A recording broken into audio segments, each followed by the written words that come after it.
Welcome to Switched On. Today we have a very special guest, an individual with 25 years of experience in the area of international crime and keeping you safe.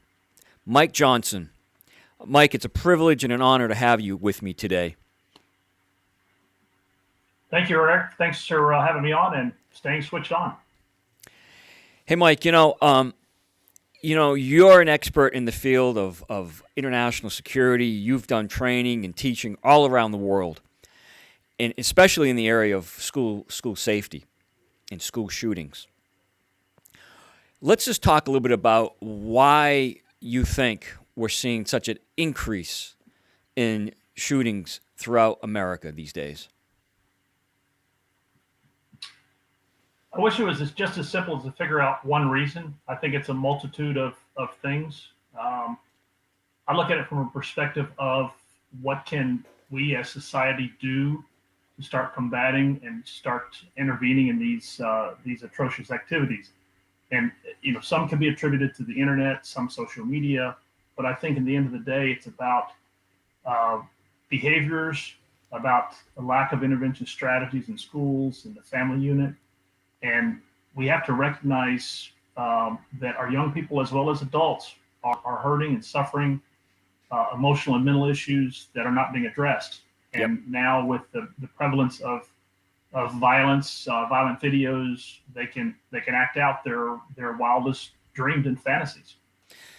Good point, Mike. And let me just ask you, is the threat internal or external most of the time to the school? So, Eric, sure, Eric. As you know, I'm part of the Center for Mass Violence Response Studies on the advisory board, and part of that is the Averted School Violence Program, where we look at acts of violence committed and attempted to be committed in schools. And based on the research in science in schools in particular, we know that approximately 90% of all attempted or actual acts of violence in schools are attributed to what we call insiders. We look at incidents, both successful completed incidents of violence, as well as attempted incidents of violence in schools. And over a research of 51 attempted and 51 successful acts of violence, we've recognized through research and science that almost 90% of the individuals who commit acts of violence in schools have some type of relationship with that school, being it a current student, former student, employee, spouse of an employee. So that's a significant number, 90%. Yes, So sir, what it it is. says to me is that we need to do more looking at the insider threat.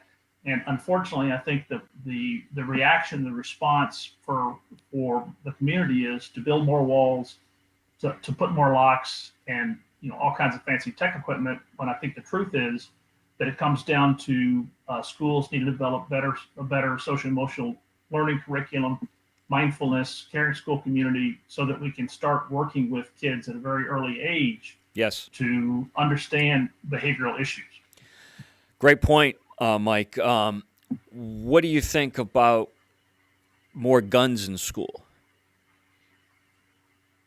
Well, Eric, I'm personally, even as a retired law enforcement officer, I'm personally opposed to having guns on campuses. It's just a personal thing. I think that schools need to be a place where kids can flourish like a flower growing in a pot or in the field, where they can be healthy, have a learning environment. I recognize that there are dangers out there, but I'd rather see more counselors and more folks working with intervention strategies than I would see guns. I think we saw with Parkland, the fact that you had guns on campuses doesn't mean there's going to be an intervention to end an assault. Mike, you mentioned Parkland, and folks, we're very fortunate to have Mike today. Mike Johnson, a career federal agent and international security expert. He was asked by the Broward County executives to look at that Parkland shooting where 17 young students died, and he and others are studying it and trying to come up with the lessons learned and share those lessons to the American people. So, Mike, are you able to? I know the report is due out shortly. Are you able to provide us any insight into what you found. What were some of the lessons learned from Parkland? So God forbid those mistakes won't happen again. Well, I think at the end of the day, and if someone wants to go and read the MSD Commission out of the state of Florida, they talk in great detail about the incidents that unfolded that day in February of 2018. I think for me, as a person who's has a lot of experience working with schools and what we call soft targets, my assessment of things that unfolded that day are go back a long ways. One, I think the school and the school district were unprepared. They did not put the proper amount of emphasis on planning, emergency planning, training, preparedness. For instance, the teachers at MSD had gotten a 45-minute PowerPoint about a month before the actual attack, and sort of very shaky information as to what to do in the event someone's attacking the school. Yep. And then from there, so you had an unprepared school to begin with. You had responsibility for safety and security delegated down to a principal and assistant principals who are educators, not experts on safety and security. So essentially, those school leaders are left to fend for themselves. And then you have a situation where the suspect was spotted coming on campus with what appeared to be a rifle bag. They knew who he was from past when he was a student there, and complete failure across the board from the standpoint of when he was first noticed, the communication or lack of communication. There were several minutes into the shooting before the actual code red or lockdown was initiated. And this whole event took over about 7 minutes, and we lost 17 people who died, and 17 were shot. It was a tragedy that goes back to lack of preparedness, lack of situational awareness. Quite frankly, if the individuals and the community had been switched on, being the school community and law enforcement, I think we would have had a very different situation. So, in your opinion, this could have been prevented? Well, Eric, as you know, it's difficult to say anything can be prevented, and I normally don't. But this was a case. There were so many red flags. This individual, the suspect, had been in touch with law enforcement over 30 times. Several reports of suspicious behavior and online threats have been reported to FBI and other law enforcement sources. And somehow or another, this individual is still allowed to come onto an open campus and not stop. So what I say is, I think with proper planning, preparedness, situational awareness, we could have mitigated the loss. And someone intent on doing harm is going to do it. There's not a lot we can do. But I think in this case, we could have saved a lot of lives with some basic emergency communication, situational awareness, and preparedness on part of the school and the school district. Yeah, great points, Mike. Great points. Listen, is there some technology, and I know your company, Clearpath Alerts, has an app which I happen to use, and as you know, I'm not so tech savvy, but you have an app that I think every school, quite frankly, in America should have, and it's called Totality, and I think it can aid schools in identifying and preventing and helping during threatening situations. Can you talk a little bit about the app that you have and that you have Sure. Shared with other schools around the world, and they in fact are using the app? Thank you, Eric. Yeah, so Totality really is my bringing my 35 years of experience and understanding of safety, security, emergency preparedness into a piece of technology. And, Yep. and at the end of the day, what it's all about is planning, preparing any institution, corporation, or live event, planning and preparing for what they're going to do and how they're going to deal with threats they may face.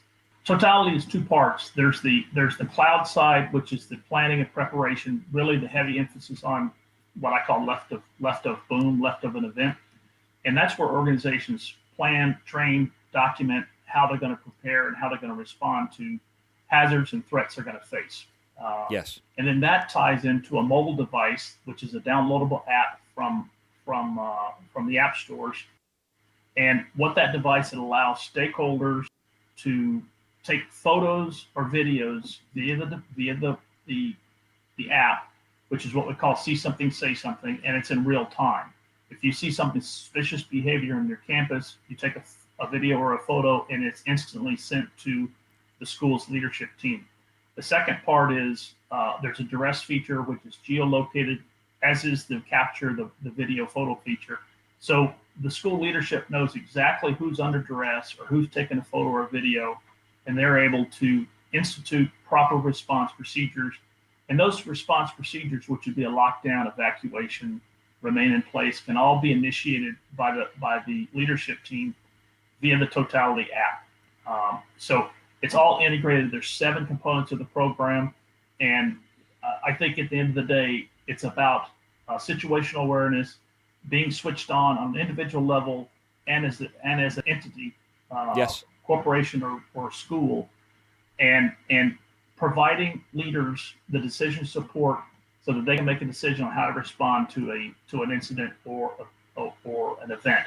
Yeah. I personally try to avoid using the term crises, because I think with proper planning, preparedness, situational awareness, being switched on, you can prevent an incident from becoming a crisis because you'll have a planned outcome. Yes, sir. And Mike, right, everybody has a phone these days, and right from that phone that you have in your hand, you have your plans that you've developed, and you have a call-out list of people to call right on your phone, and you could see something, say something. I happen to think it's a great app that each and every school in America should have, personally. Once again, I thank you, Mike, for joining us.